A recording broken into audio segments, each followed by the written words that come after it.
हुआ। हम परमात्मा को ना पहचान कर भटक रहे हैं। नहीं तो इतना आसान है मोक्ष, इससे आसान वस्तु है कोई नहीं, और इससे आसान कोई काम नहीं। जैसे रोटी खाना बनाती है बहनें, बेटियां, माताएं, और कितना जुगाड़ जोड़ती हैं, अब गिनती भी ना हो, इतने आइटम इकट्ठे करने पड़ते हैं। परात कितना, फिर तवा, चूल्हा, लकड़ी, तेल है, और फिर कटोरा, फिर चम्मच, फिर नमक, मिर्च, नरी आइटम इकट्ठी करके, और फिर आटा बनाना, फिर सब्जी काटना, छोंक लाना है। और इसी गर्मी हो चाहे सर्दी, उसमें वो चाहे वर्षा हो। अब तो कुछ एक गैस के चूल्हे चाले हो गए, नहीं पहले तो लकड़ियां जलाया करते थे, और अब भी जलाते हैं। 90% लोग लकड़ियों से ही खाना बनाते। तो गिल्ली हो जाए वर्षा के दिनों में, वो जल के देना, फूं फूं, आँख लाल हो जाए, और फिर भी बना के छोड़े हम। और परमात्मा के भजन में कुछ भी तो ना, जीभ भी ना लानी, अरियो ना होता हमारे थे, देखे खोटे लाग रहे, जीवा भी नहीं हलानी, बिना जीभ के सिमण दे दिया मालिक ने। सांस तो आवेगा तुम्हें, लेट के ले लो, बैठ के ले लो, चलते लो, वो सिमण करो। और ये प्रथम मंत्र है, इसका जाप भी मानसिक करो, मौखिक नहीं करना। तो मौखिक तो जैसे अलग बैठे हो अकेले कर लो, नहीं मानसिक करो इसको। तो इस तरह इसमें कुछ भी ठाके ना लेना, और ना कोई जुगाड़ जोड़ना, और यूँ भी ना कर सकते, फिर हमारे जैसे नालायक नहीं, फिर हम किसे भगत है। तो कहने का भाव ये है कि ये सबसे आसान है मोक्ष पाना। अब हम उसी प्रसंग पर आते हैं। तो ऐसे परमात्मा हमें चार्ज कर गए, और चार्ज करके चले गए। मालिक सहश्री राय थे, सहश्री चले गए, तो हम मालिक को नहीं पहचान सके, इसलिए उनसे विमुख हो गए थे। परमेश्वर ने एक लीला की थी। अब परमात्मा के बहुत से शिष्य हो गए, और सत्संग किया करते थे, वहाँ पर भक्त आते थे, बेटियां बहनें भी आती थी। तो जब हमें सुख हो जाता है तो हम अपने परमात्मा में भी दोष निकालना शुरू कर देते। ये मन की आदत है, मन चाहता है इसे दूर करूं किसी प्रकार परमात्मा से। एक वैश्या थी गणिका, उस बेटी ने, बहन ने रात्रि के समय सत्संग सुन लिया।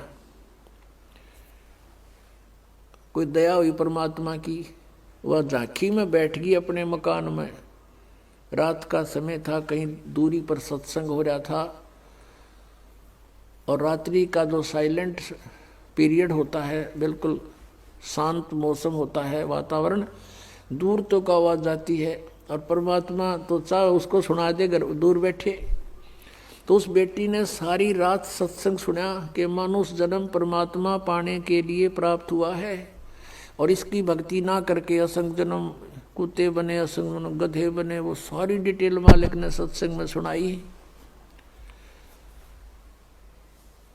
तो उस बेटी का एकदम प्रेरणा होगी।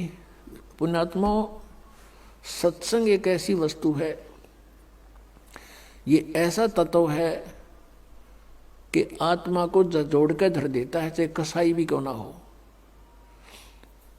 तो उस बहन की नींद हराम होगी, तेने तो जुल्म कर दिया, तेरे तो कोड लगेगा, बुरा हाल होगा, और शुभ काम कोई बना नहीं है भगवान, अब क्या बने।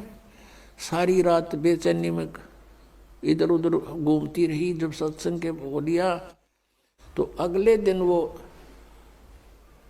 फिर मालिक ने दया करी, वहीं आसपास किसी दिन, 1-2 दिन के बाद वहीं सत्संग उसके हो गया आसपास। अब वो लड़की वहाँ पहुँची, परमात्मा से कहा कि हे गुरुवर, क्या मेरे जैसी पापन का भी उद्धार हो सकता है।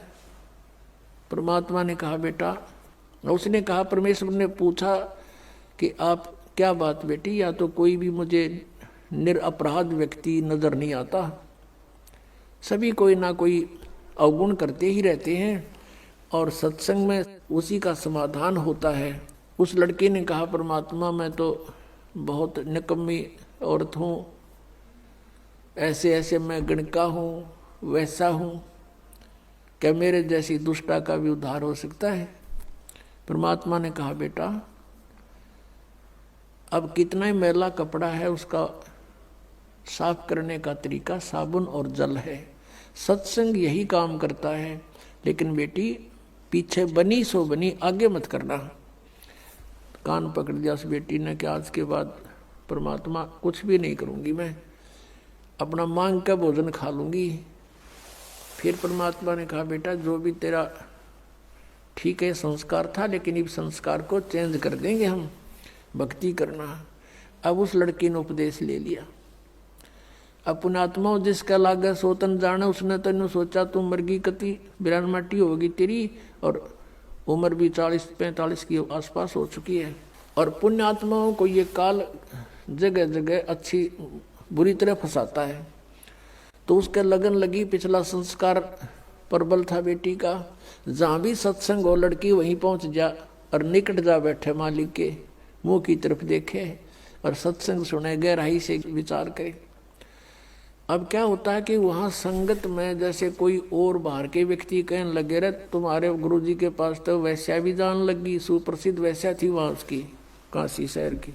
तो कुछ एक ने तो अपनी बहन बेटियों को, अपने जैसे पुत्रों को जाना बंद करवा दिया, और कुछ एक जो वहाँ जाते थे वो उस लड़की को धमकाने लग गए, तो मत आया कर यहाँ पर, तूने गुरुजी की बेइज्जती करा दी है, सारे शहर में चर्चा हो रही है। अब वो रुके क्योंकि उसको तो मुश्किल तरह पाया बेचारी ने, और वहाँ से दूर होगी तो उसने हिसाब ला लिया कि तेरा तो नाश हो गया, नरक में भी ठिकाना नहीं है। तो अगले दिन परमात्मा के सामने रोने लगी, प्रभु आपकी बेटी है तो पापन, प्रदाता अपना आश्वासन दिया है कि पापी भी पार हो जाते हैं, इस आस में मैं आपके चरणों में लग रही हूँ और मुझे यहाँ आने के लिए मना किया जा रहा है। परमात्मा ने कहा क्या बात सारी बता, कि ऐसे ऐसे कुछ भक्त कहते हैं, कुछ माई कहती हैं कि तू नीच है, यहाँ मत आया कर, गुरुजी की बेइज्जती करा दी।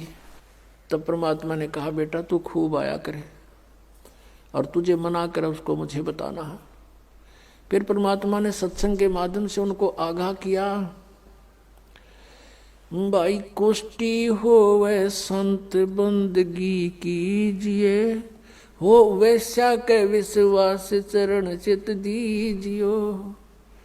यदि कोई भगत के कोड भी लाग रहा हो, चाहे कैंसर हो रही हो, लाड़ पड़ती हो, और वो भक्ति कर रहा है, नाम ले रखा है, उससे नफरत नहीं करनी चाहिए, उसको भी सत्साय बुलावे, प्यार से बोले। ये तो किसी का भी हो सके यह बीमारी, तो आपका भी हो सके जब बकवाद करोगे तो। लेकिन अब वो भक्ति कर रहा है तो भक्त हो गया वो, और इससे उसको राहत भी मिलेगी।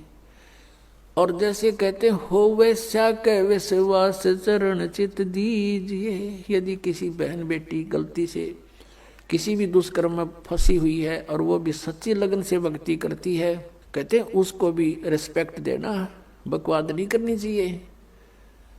तो इस तरह के बहुत से प्रमाण दिए कि इंसान अपने अवगुणों को नहीं देखता, दूसरों में दोष निकालता है। और ये खास बात होती है कि चोर को चोर दिखाई देते हैं और दुष्कर्मी को सभी दुष्कर्मी दिखाई देते हैं। जैसे एक चोर आकर के एक नेक व्यक्ति के घर पर रुक गया, राह चलता अतिथि बन के।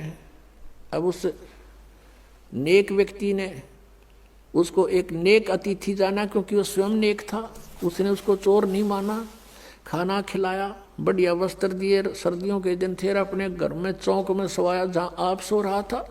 अब धनी तो सो गया ठाठ से, चोर उठा, उसका धन निकाल कर रात को चंपत हुआ।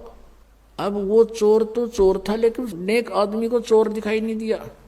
फिर एक नेक व्यक्ति उस चोर के घर पर डट गया, राह चलता। अब उसने रोक लिया, रुक गया। अब वो नेक व्यक्ति तो सामने सो गया उसके घर पे, और वो सारी रात जागता रहा, कदे यूँ चोरी कर ले जा रात ने, कदे चोरी कर ले जा रात ने, यूँ जागता रहा। क्योंकि वो दोष उसमें खुद विद्यमान था, उस नेक व्यक्ति में नहीं था, अतिथि में।